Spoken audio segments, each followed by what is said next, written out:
We were discussing the laws of black body radiation, and last time when we stopped, we had stated two laws: Planck's law for giving us the monochromatic emissive power of a black surface, and Wien's law, which gives us the value of the wavelength at which the maximum value of the monochromatic emissive power occurs. Today, we will take up the next law, the third law, that is the Stefan-Boltzmann law. The Stefan-Boltzmann law gives us the emissive power of a black surface. The Stefan-Boltzmann law is for the emissive power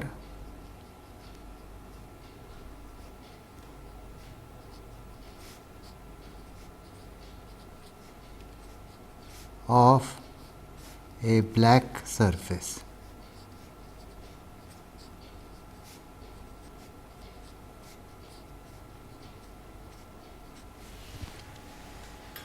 Planck's law has given us E b lambda.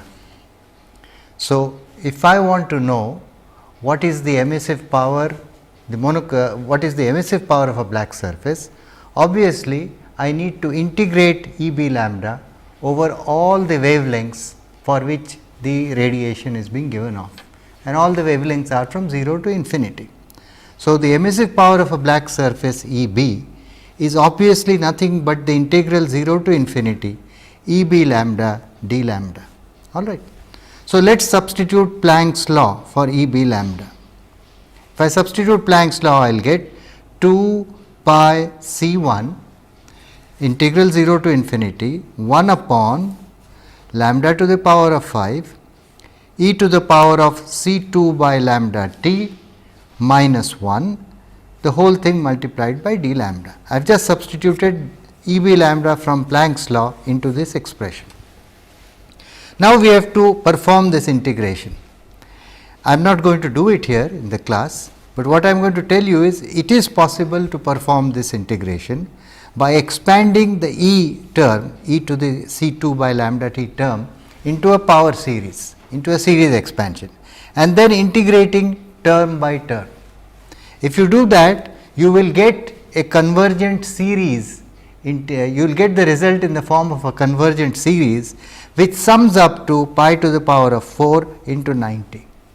So, the net result of doing this integration, which I am not doing here, but I am saying it can be done, it is not a very difficult integration, is to give you a final expression of the form 2 pi C 1, which is anyway there outside the integral, and the whole integral 0 to infinity, all this expression gives you 6 t to the power of 4 upon C 2 t to the power of 4 divided by pi to the power of 4 into 90. Now, all this is a constant, 2 pi C 1 is a constant, which is given by Planck's law, 6 is a constant, C 2 to the power of 4 is a constant, pi to the power of 4 upon 90 is a constant. So, leave out T to the power of 4, which is the absolute temperature to the power of 4, and club all this remaining together into one constant, the rest of it.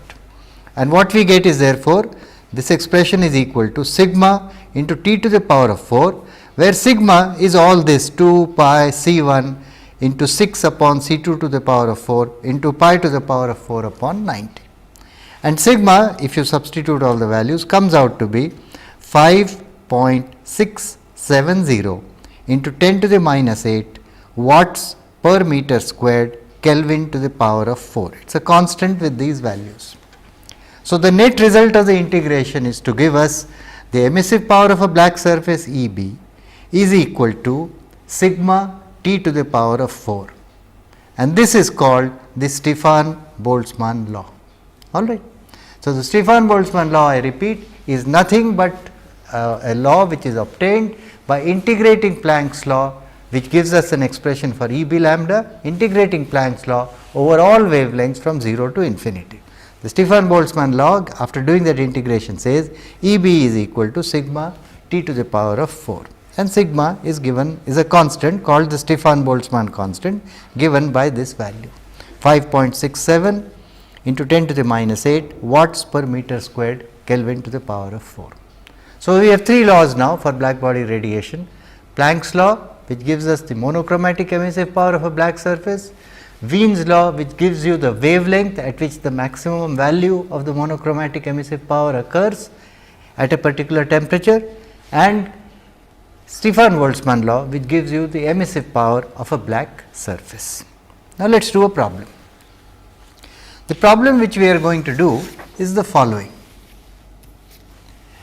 Let us do the following problem. Let us say we would like to find, the problem is concerned with finding the radiation given off from the sun. The temperature of the sun's surface, temperature of the sun's surface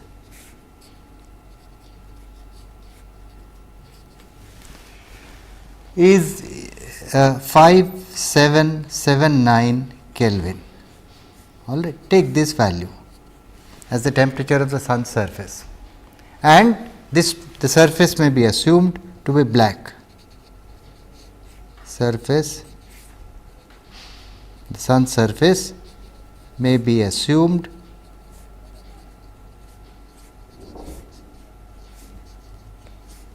to be black.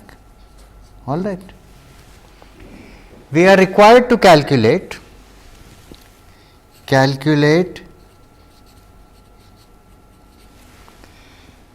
the values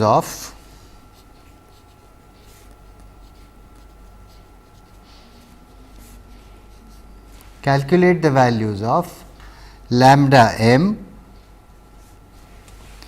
EB lambda at lambda equal to lambda m, and EB. All right, calculate these quantities using the laws which we have just stated. Calculate the values of lambda m, EB lambda at lambda equal to lambda m, and EB on the sun's surface.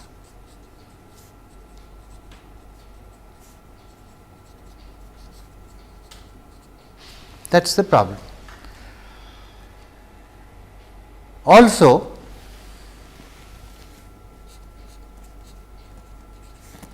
determine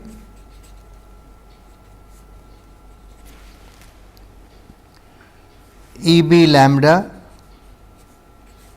at lambda equal to lambda m and EB as received at the earth's surface.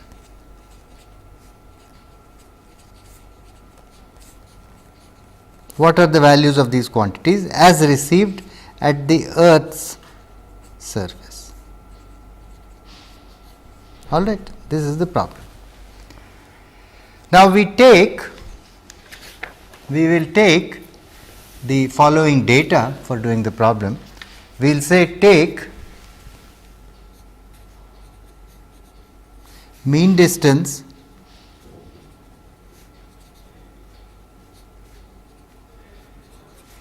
between the sun and the earth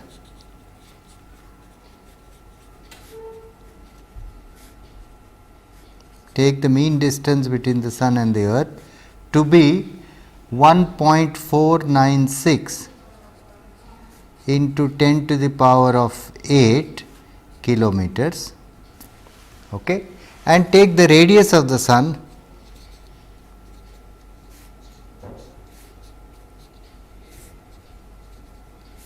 to be equal to 0.695 multiplied by 10 to the power of 6 kilometers. These are values which are usually taken, the mean distance between the sun and the earth. The earth has an almost circular orbit around the sun. Take the mean distance to be 1.496 into 10 to the power of 8 kilometers. Take the radius of the sun to be 0.695 into 10 to the power of 6 kilometers. This is the problem. So, let us do it now. First of all, let us apply Wien's law. From Wien's law, what do we get the value of lambda m to be? lambda m multiplied by 5779, that is the temperature of the sun's surface. Wien's law says this is equal to 0.00290 meter Kelvin. Okay. Therefore, lambda m from Wien's law straight away comes out to be 0.5018 multiplied by 10 to the minus 6 meters, or if I multiply this by 10 to the power of 6, it is 0.5018 microns, micrometers. So, that is the value of lambda m. Now, let us apply Planck's law. From Planck's law, we will get the value of E b lambda, and we want it at lambda equal to lambda m. So, let us put that value, this value of lambda m which we have just found out. So, now let us apply Planck's law to get E b lambda at lambda equal to lambda m. So, we get from Planck's law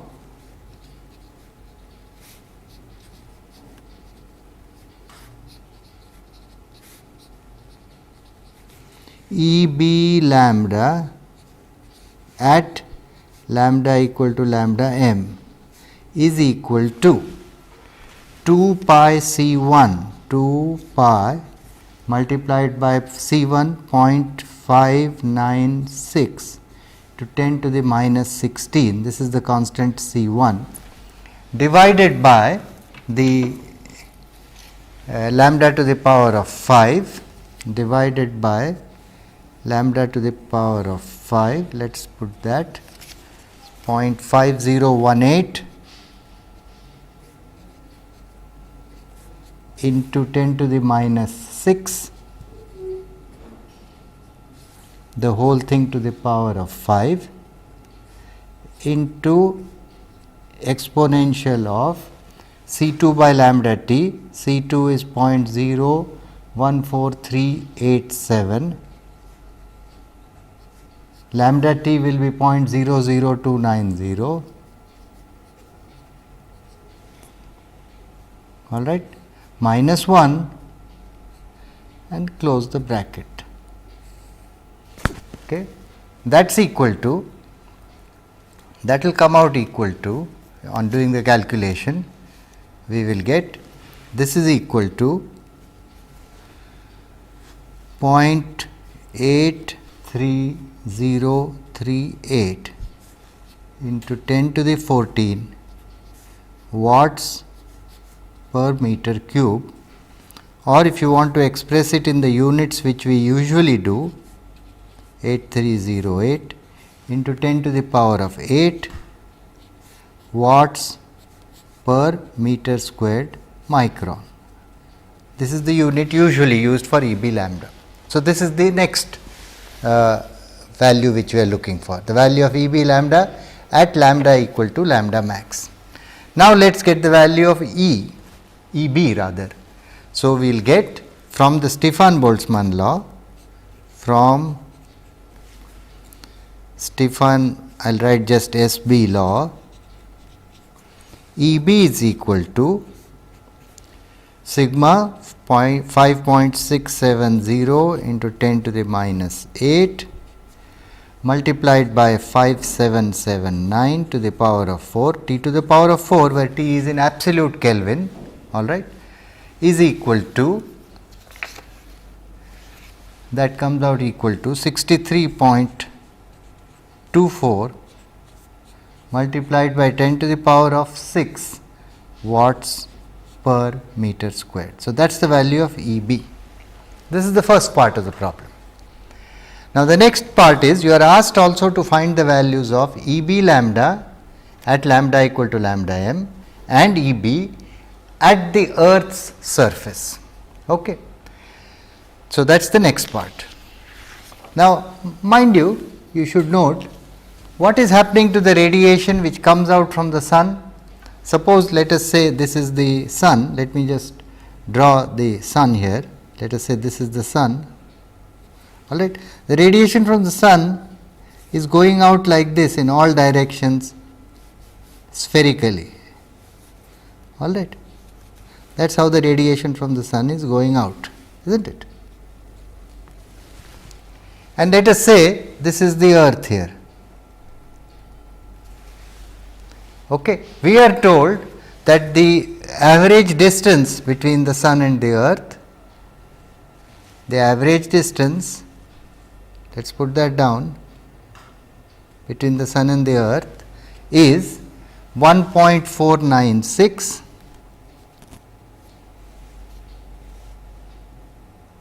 average distance 1.496 into 10 to the 8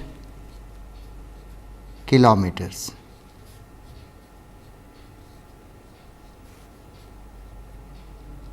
This is the earth, this is the sun, and the radius of the sun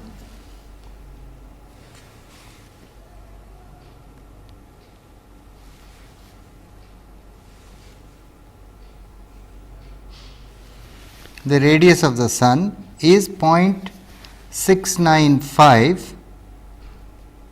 This is the radius of the sun.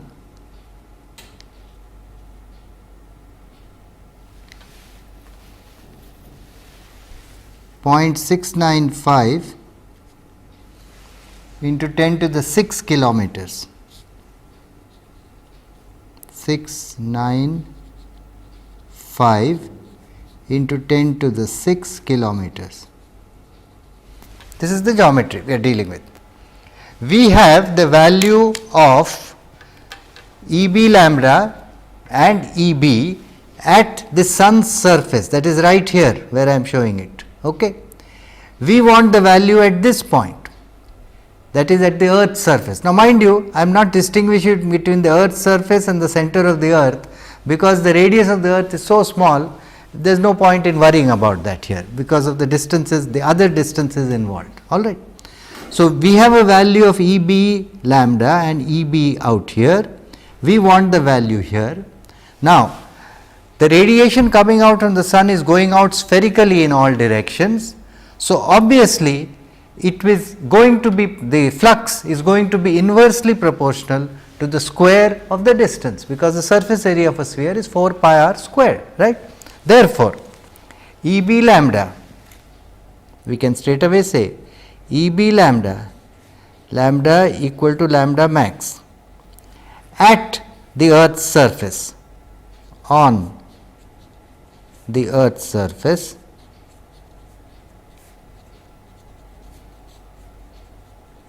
it's inversely, the value will be inversely proportional to the square of the radius. So, it's simply going to be equal to the value that we got previously, 0.83038 multiplied by 10 to the power of 8, all right. This is so many watts per meter squared micron, multiplied by the radius of the sun, 0.695 into 10 to the 6, divided by the distance between the sun and the earth, which is 1.496 into 10 to the 8, and the square of this, because it is inversely proportional to the square, and that will come out to be 1792 watts per meter squared micron. So, from Planck's law, if I take the average temperature of the sun's surface to be 5779, the value of the maximum value of the monochromatic emissive power at the earth's surface is 1792 watts per meter squared micron. Similarly, the value of EB on the earth's surface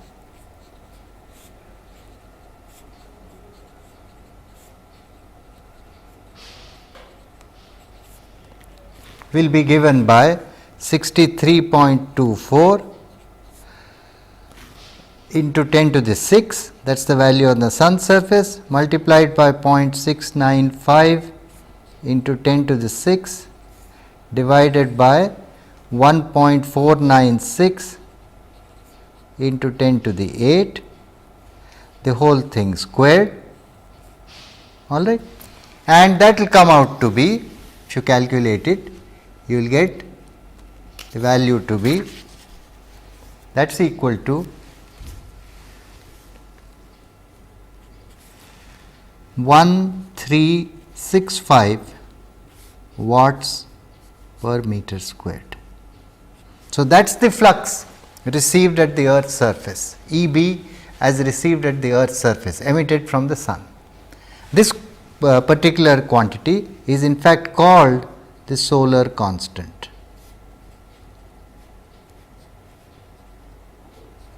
This is called the solar constant. Okay.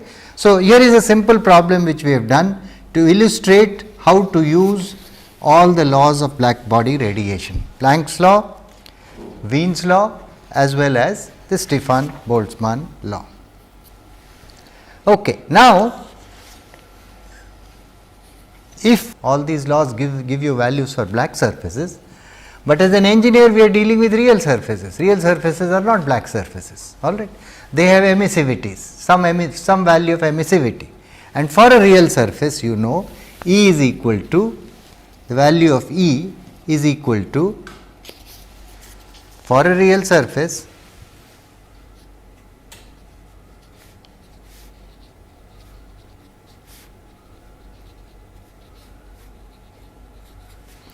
the value of the emissive power is the emissivity into the value E b, which is for a black surface.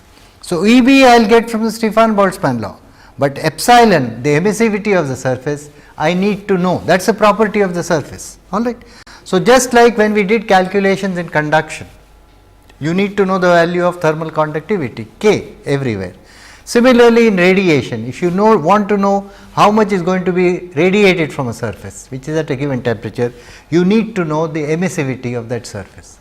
So, there is a lot of data available in the literature, measurements made by various investigators over the years, which give us values of emissivity for all kinds of surfaces that we use in practice. Now, let us look at a few such values. I am going to show you some values of emissivity for some common surfaces, just to give you a feel for the numbers that are involved. So, here is a table showing the emissivity of some common surfaces, all right, a table showing the emissivity of some common surfaces, the emissivity of some common surfaces.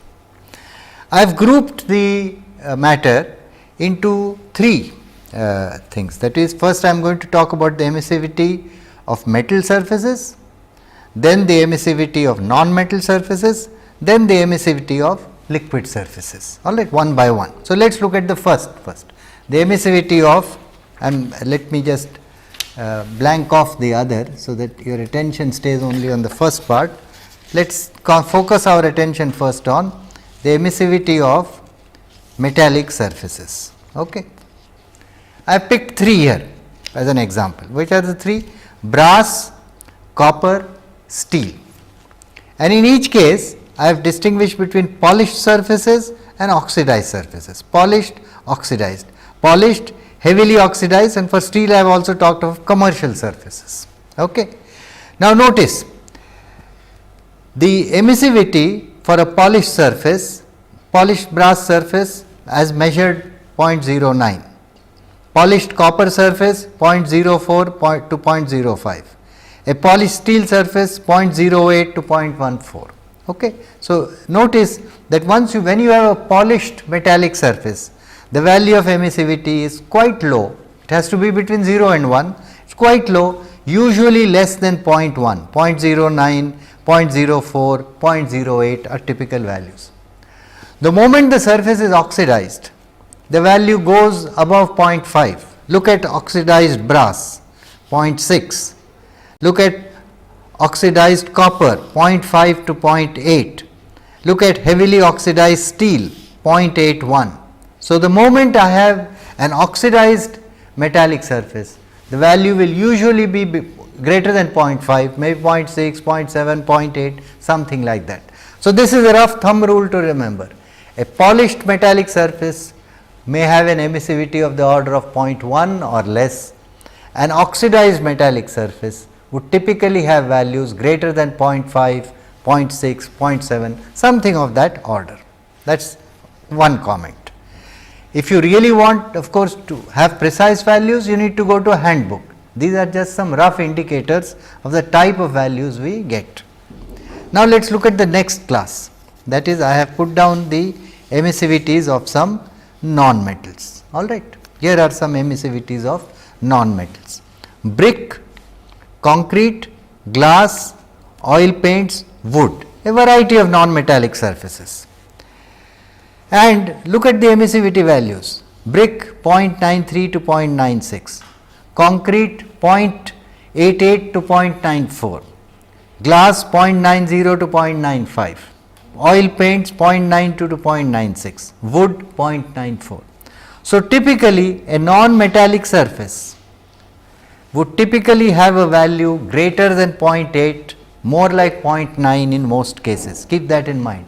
A non-metallic surface usually has an emissivity of the order of 0.9, 0.8, 0.95, something like that. So, that is a second comment, comment about emissivity values. Again I repeat, you want precise values, you need to go to handbooks, because emissivity will also be a function of temperature.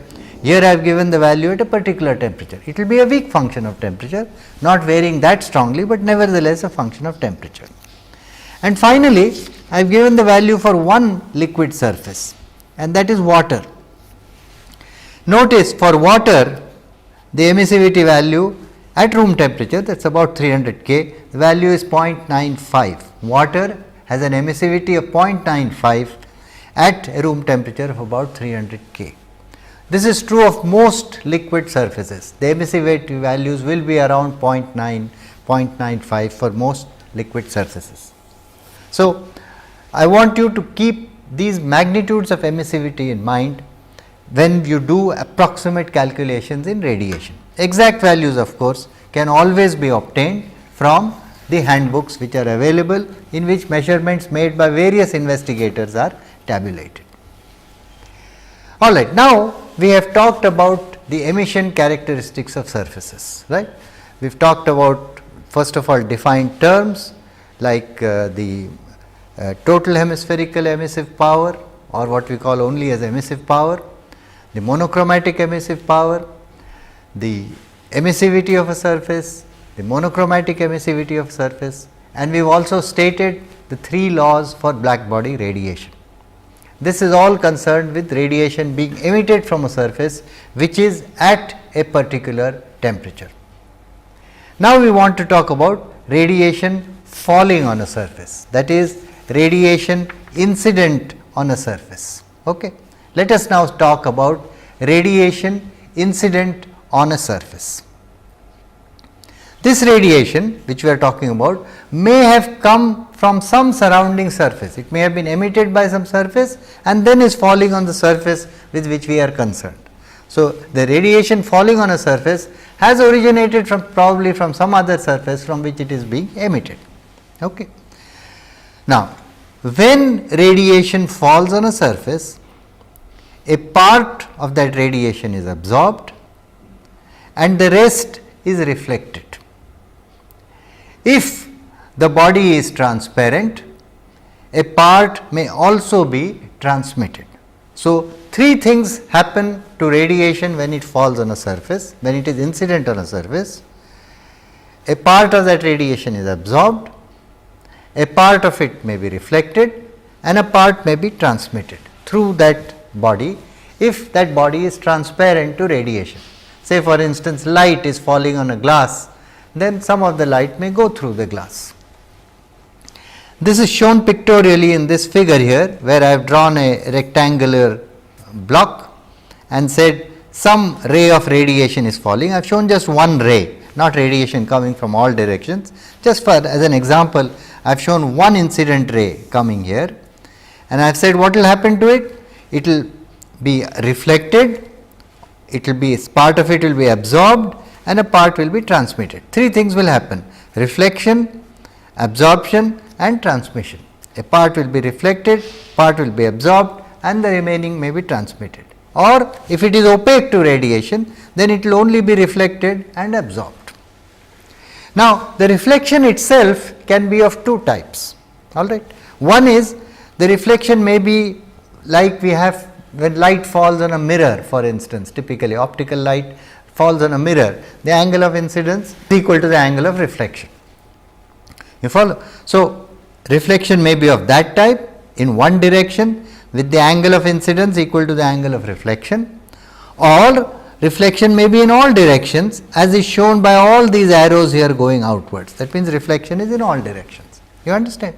So, generally for surfaces that we deal with in real life, when thermal radiation falls on a surface, any ray, it may be coming from one direction from all direction, but any particular ray which comes and falls on a surface will normally be reflected in all directions, not following this rule of the angle of incidence being equal to the angle of reflection.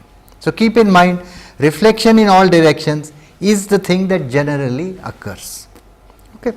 So, we are now talking about we are going to define some terms concerned with radiation incident on a surface. The first term which we are going to define is the following. We define a term called the total hemispherical irradiation, H. Okay. We define it as the radiant flux incident on the surface of a body. The units of it would be in watts per meter squared. The total hemispherical irradiation is the radiant flux incident on the surface of a body. Now, let me illustrate this with a sketch again. Let us say this is a some surface like this, and let us say radiation is incident on it from some surrounding surfaces. Radiation emitted by surrounding surfaces is incident on this surface coming from all directions like this. All right, this is radiation incident on a surface.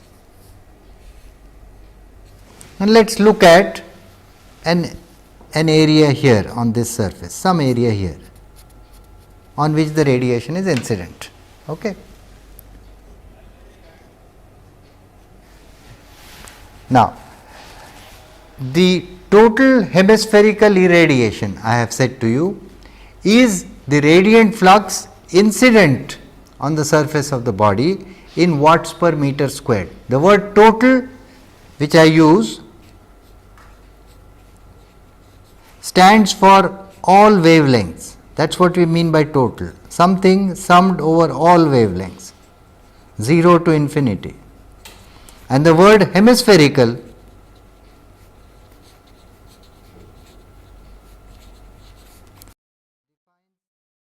includes all directions within a hemisphere.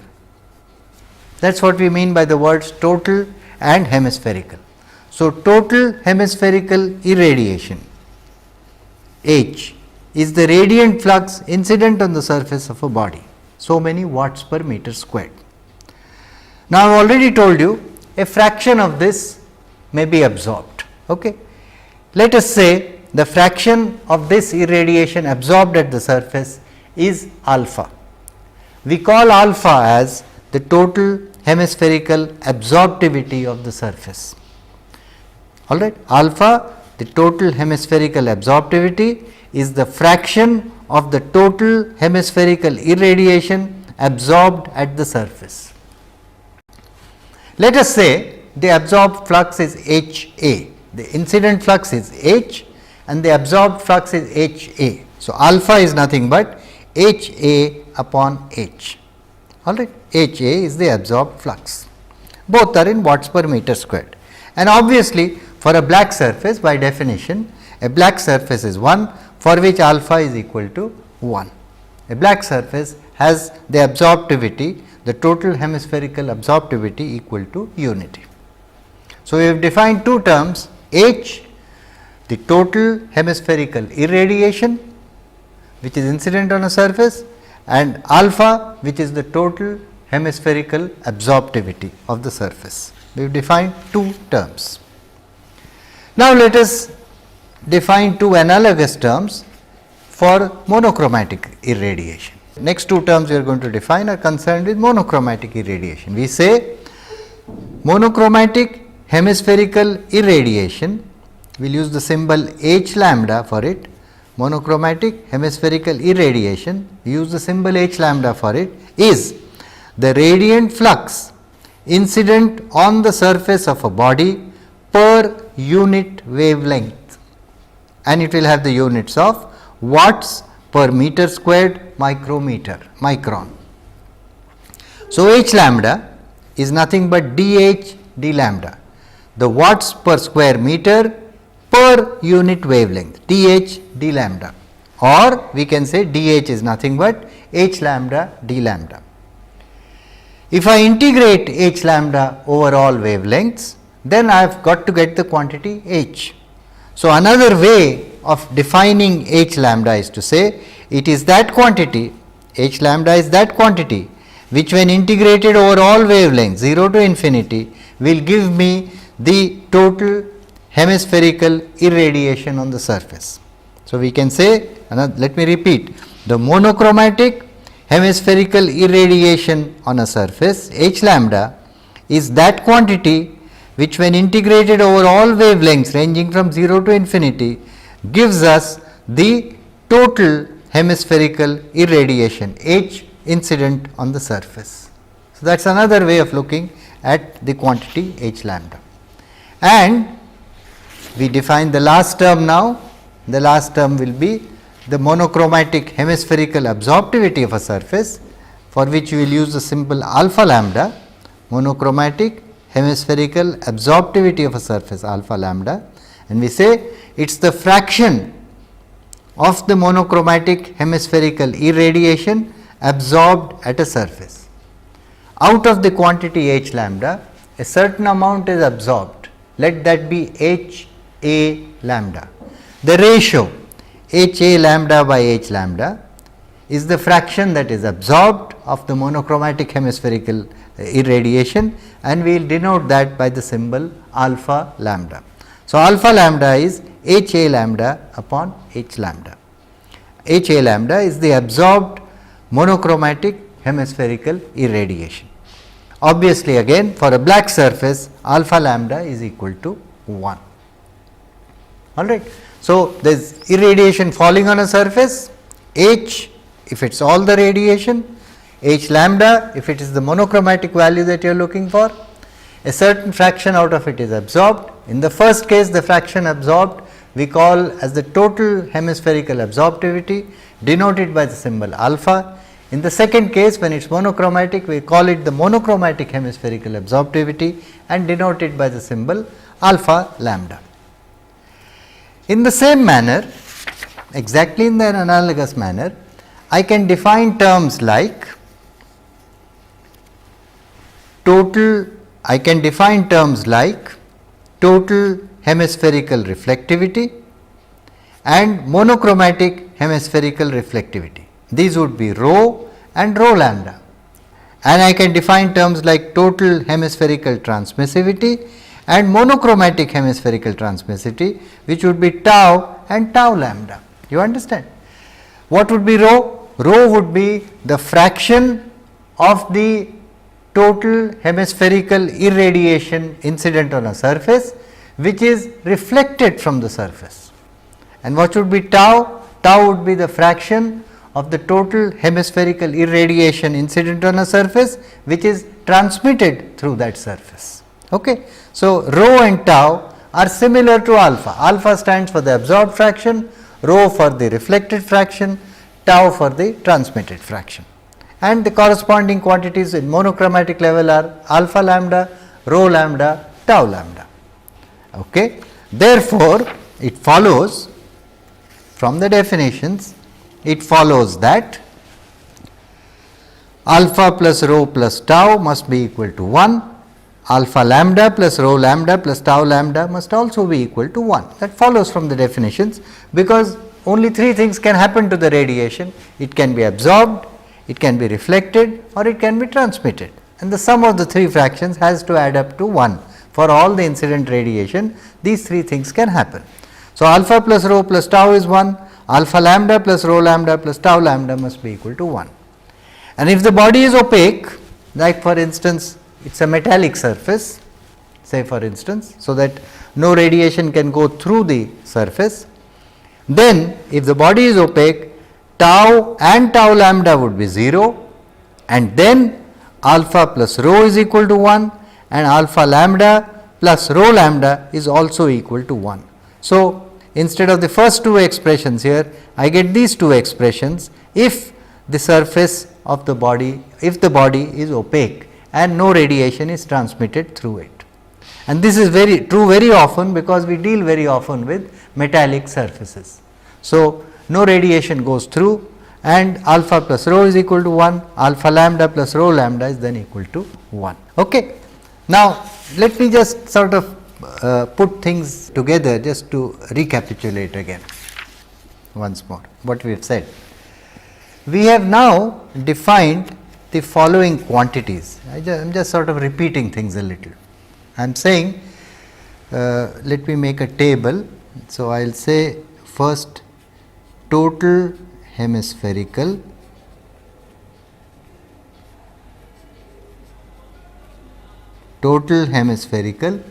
and monochromatic hemispherical. We have defined two types of quantities, monochromatic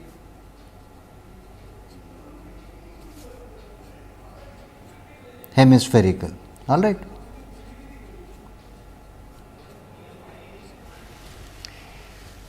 Total hemispherical emissivity we have defined for radiation which is emitted from a surface, all right. And total hemispherical emissivity we have epsilon. If it is the monochromatic value, we have defined epsilon lambda. Then this is with respect to emitted radiation. Then with respect to irradiation, we have defined three quantities: absorptivity,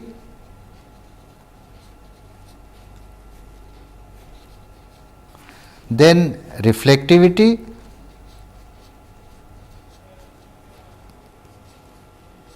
and transmissivity,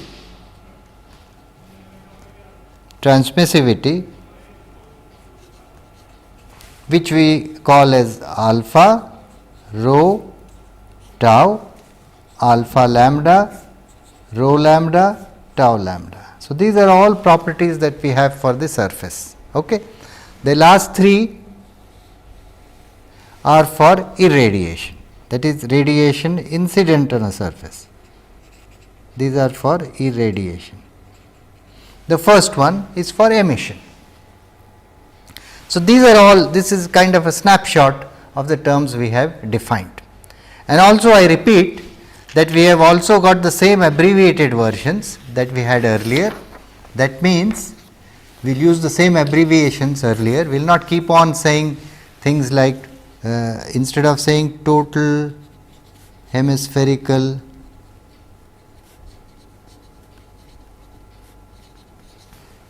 irradiation, instead of going on saying this every time, we will, which is the quantity H, all right, we will normally delete the words total and hemispherical and refer to it only as irradiation, in the same way that we did that earlier for emissive power. Similarly, the quantity total hemispherical absorptivity,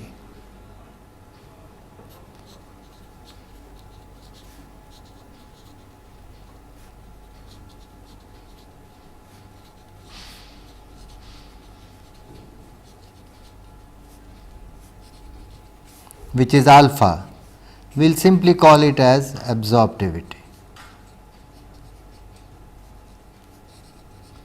By deleting the words total and hemispherical, they are implied. Or when we will not keep on saying monochromatic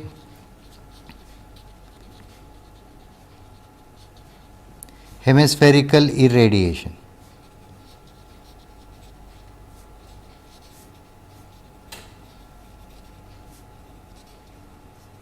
which is H lambda, we will simply call it monochromatic irradiation.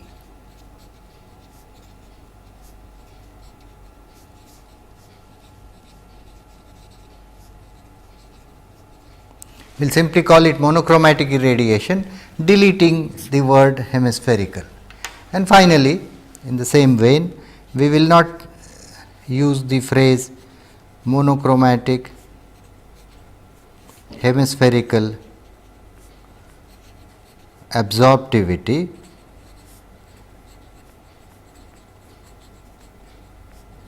that is alpha lambda.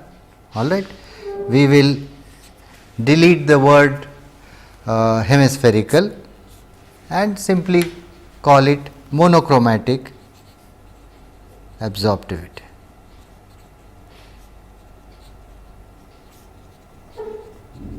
Simply call it monochromatic absorptivity. Okay.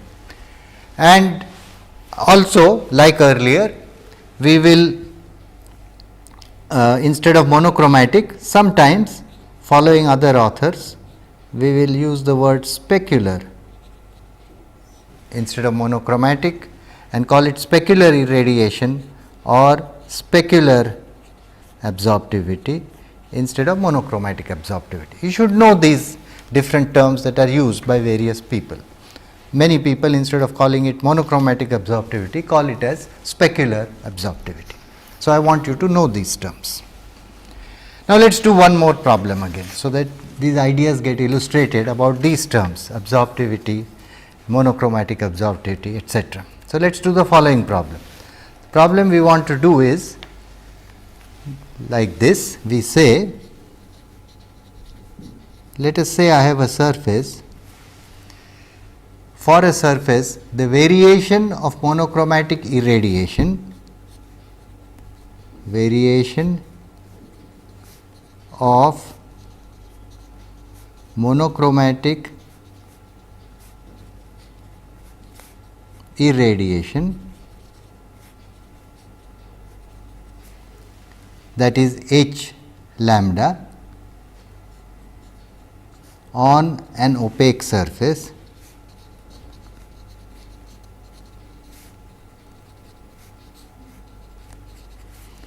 and the variation of the monochromatic irradiation on an opaque surface and the monochromatic absorptivity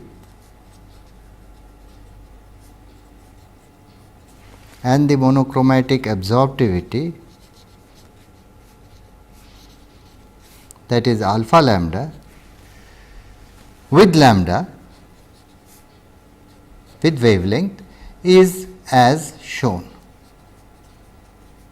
For a given surface, this is the variation, some variation which I am going to show now. It's like this. Let us say one for alpha lambda, the other for H lambda. This is lambda on the x axis,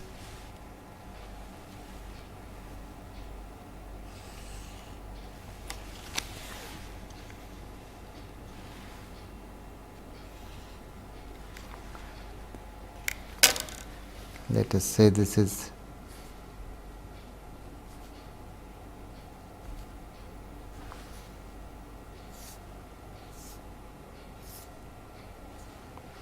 lambda and this is 0 microns, 2, 4, 6 and 8 microns. Okay.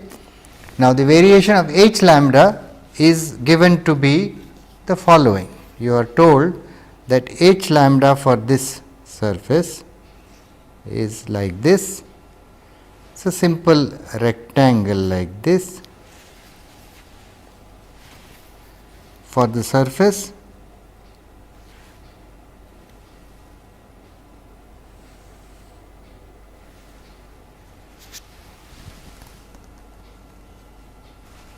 This is H lambda in watts per meter squared micron and the value is 750. All right. So, it is 750, the value is 750 from 2 to 8 microns, otherwise it is 0. And the alpha lambda varies from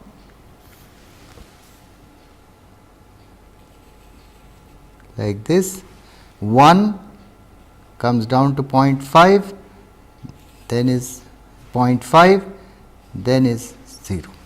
So, the variation of alpha lambda is, this is 1, this is 0.5. So, alpha lambda is 1 from 0 to 4 microns and 0.5 from 4 to 8 microns, thereafter it is 0. Okay. So, this is the variation which is given. Find, calculate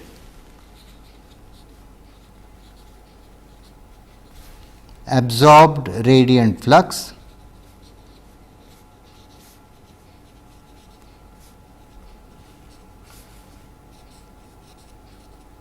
that is H A, calculate the absorptivity